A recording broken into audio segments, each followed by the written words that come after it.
From Outpost Gray, we provide you the CyberFed News Roundup. Tech news that matters. Hello and happy December 2nd, 2022. I am your host, Jack Scott, and today I am providing you the CyberFed News Roundup for the week of November 28th.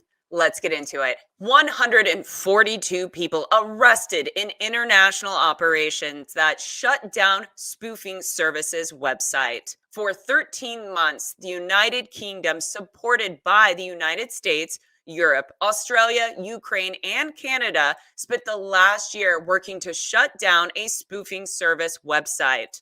The website facilitated the impersonation of trusted individuals and organizations, resulting in fraudulent acquisitions of $120 million from unsuspected victims.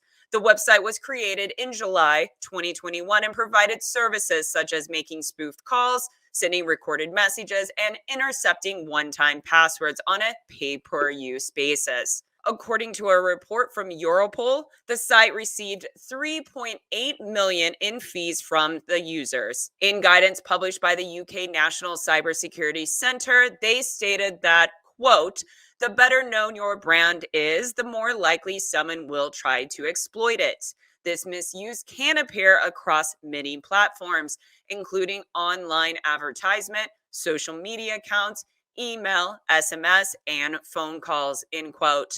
There is no word if the victim's money will be returned. The Census Bureau fails during simulated cyber attack. A simulated cyber attack was conducted on the Census Bureau by the government contracted white hat hackers from August 2021 until March 2022. During this simulated attack, the team was not only able to gain unauthorized access to the network, but also went undetected while controlling the Census Bureau systems. The white hat hackers were even able to view employees' PII. This simulated attack was conducted in response to a similar real-world attack that the Bureau was a victim of back in 2020. During this attack, a virtual desktop vulnerability was exploited. In response to the simulation, the Bureau is conceptualizing a plan to remediate the vulnerability identified and has 60 days to submit the remediation plan. Could we be closer to passwordless security than we think?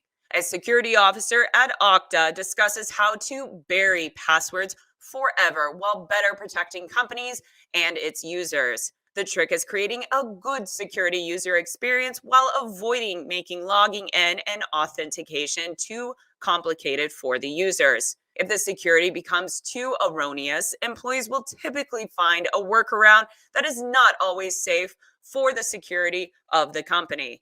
Cybersecurity is a cat and mouse game, and multi-factor is the hot technique to protect users.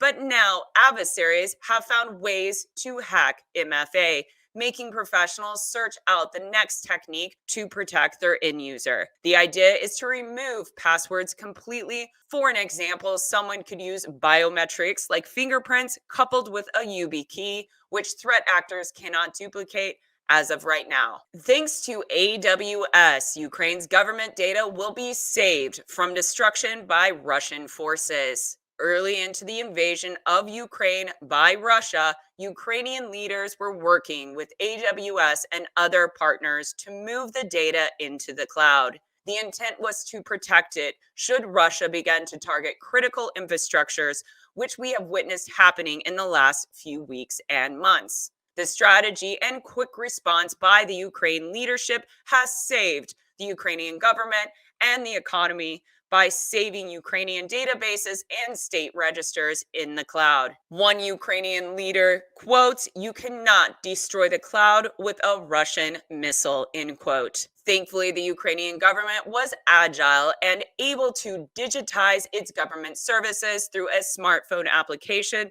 called Daya. The country plans to continue to digitize its government and is thankful for all of the support it has received from AWS and other partners to expedite this process. That concludes your CyberFed News Roundup for the week of November 28th. I hope you enjoyed this episode. Please make sure to like, subscribe, and share this out with others. You all are the best, and I'll see you next week.